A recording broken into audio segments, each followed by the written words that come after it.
Selamat siang semua. Aku dapat petunjuknya tentang kalian udah dikasih musibah. Tapi ketika orang lain itu mulai simpati, mulai prihatin, kenapa setelah musibah itu mulai reda, malah kalian menjarah hanya karena perut kosong. Kalau kalian mau lihat, nggak cuman kalian aja yang seperti itu, tapi di belahan bumi ini banyak orang yang lebih menderita daripada kalian, tapi mereka tetap ibaratnya nggak melakukan hal-hal yang jelek lainnya.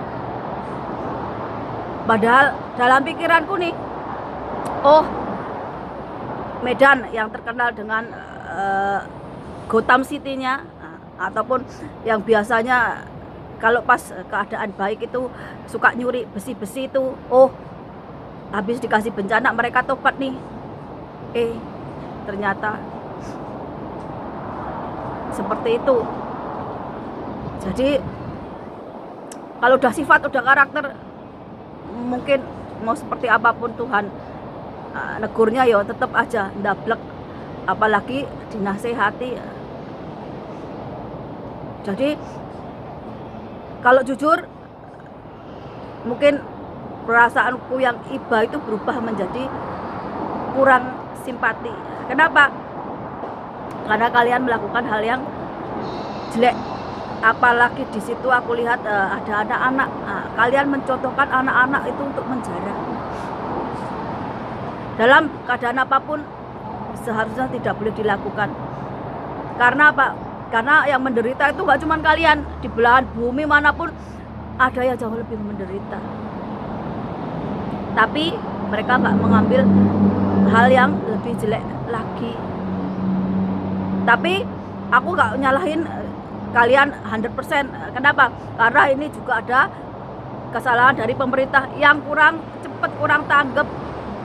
Apalagi kalau kita lihat para indigo ataupun dari BMKG itu udah ngasih warning jauh-jauh hari.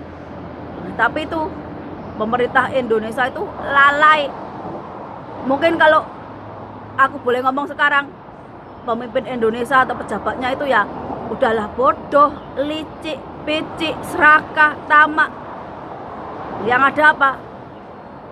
Kehancuran Indonesia. Kalian kalau mau jadi, entah kalian jadi penjilatnya SBY, penjilatnya Jokowi, penjilatnya Prabowo, atau penjilatnya orang lain, apa kalian nggak mikir nih tentang keadaan saudara-saudara kalian yang kena musibah bencana alam ini? Kenapa aku nyalain pejabat? Karena di balik pejabat itu ada para pengusaha tambang, pengusaha sawit. Mereka itu tidur enak di rumah mereka yang mewah, nggak tersentuh dengan bencana alam. Karena apa? Karena mungkin saja si pengusaha ini rumahnya di Jakarta atau di Kalimantan atau di mana. Lah yang terkena dampaknya bencana itu kan yang ada di lokasi tambang itu ataupun di kerusakan hutan itu.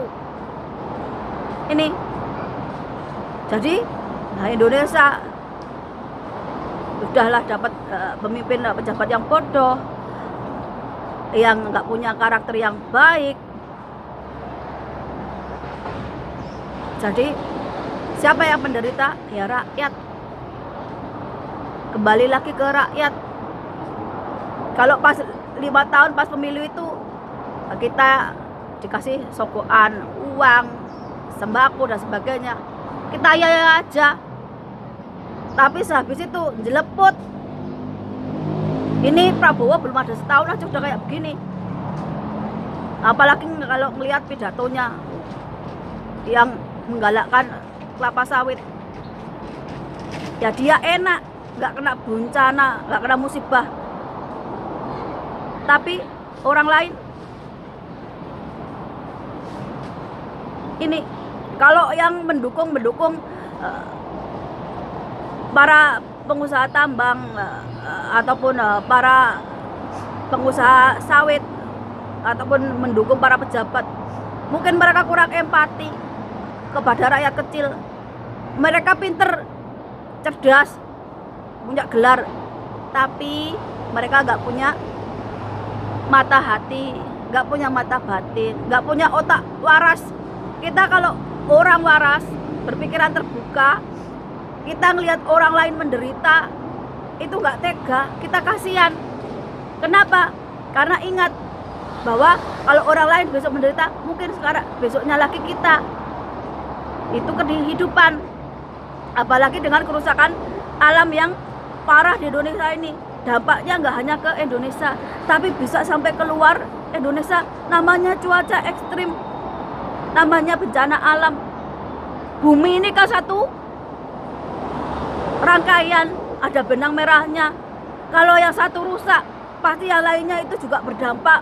Apalagi kalau Kalimantan dengan sebutan Zamrud Khatulistiwa atau paru-parunya dunia.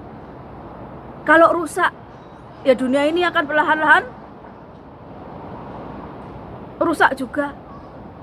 Yang kena dampaknya siapa? Rakyat-rakyat kecil ini. Kalau musim panas ya kayak neraka panasnya. Kalau hujan ya kebanjiran. Belum tanah longsornya.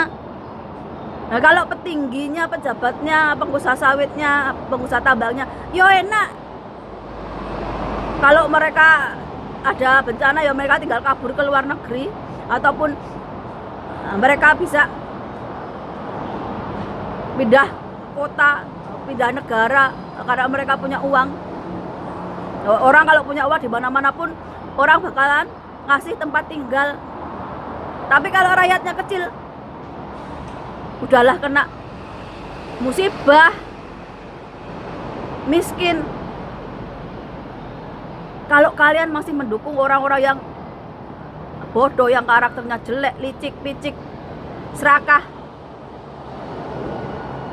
berarti kalian itu nggak waras, sakit jiwa, kelainan. Masa iya kalian tegang lihat saudara-saudara kalian itu tiap tahun kena musibah banjir, kemarau dan sebagainya akibat dari kerusakan alam ini. Nanti tokoh-tokoh agamanya ngajarin apa? Berdoa rame-rame, istiqoroh dan sebagainya. Boleh-boleh aja berdoa itu. Doa itu mujarab, tapi dibarengi dengan kelakuan. Malu seharusnya kalau aku jadi orang NU ini, apalagi kiainya. Udah tahu merusak alam itu dilarang dalam agama, ini malah mendukung. Harusnya karena apa? Karena dapat uang dari pemerintah atau dapat bagian dari tambang-tambang ilegal itu. Ini malu seharusnya. Udah gelar kiai apalagi dari NU. Kalau kalian udah nonton videonya, malu kalian kalau sampai demo-demo membela orang-orang yang akhlaknya jelek seperti itu. Ini udahlah, rakyatnya susah diatur, dablek, ngeyel. Nah, pejabatnya, pemimpinnya, pemerintahannya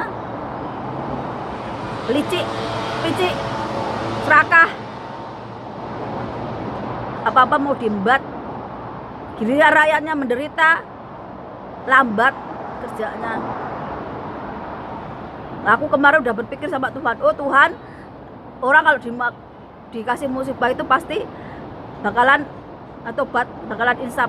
Nggak taunya belum kelar tuh bencana, mereka udah menjarah. Tapi juga nggak bisa nyalain mereka 100%. Karena apa? Karena pemerintahnya lalai. Nggak seperti Hong Kong ini, gercep, cepat tanggap. Jadi heran aku. Mungkin hanya Tuhan aja yang bisa mengubah Indonesia. Nah, kalau cuma manusia biasa nih, nggak bakalan bisa. Mungkin manusia setengah dewa, mungkin manusia setengah Tuhan yang bisa mengubah Indonesia itu.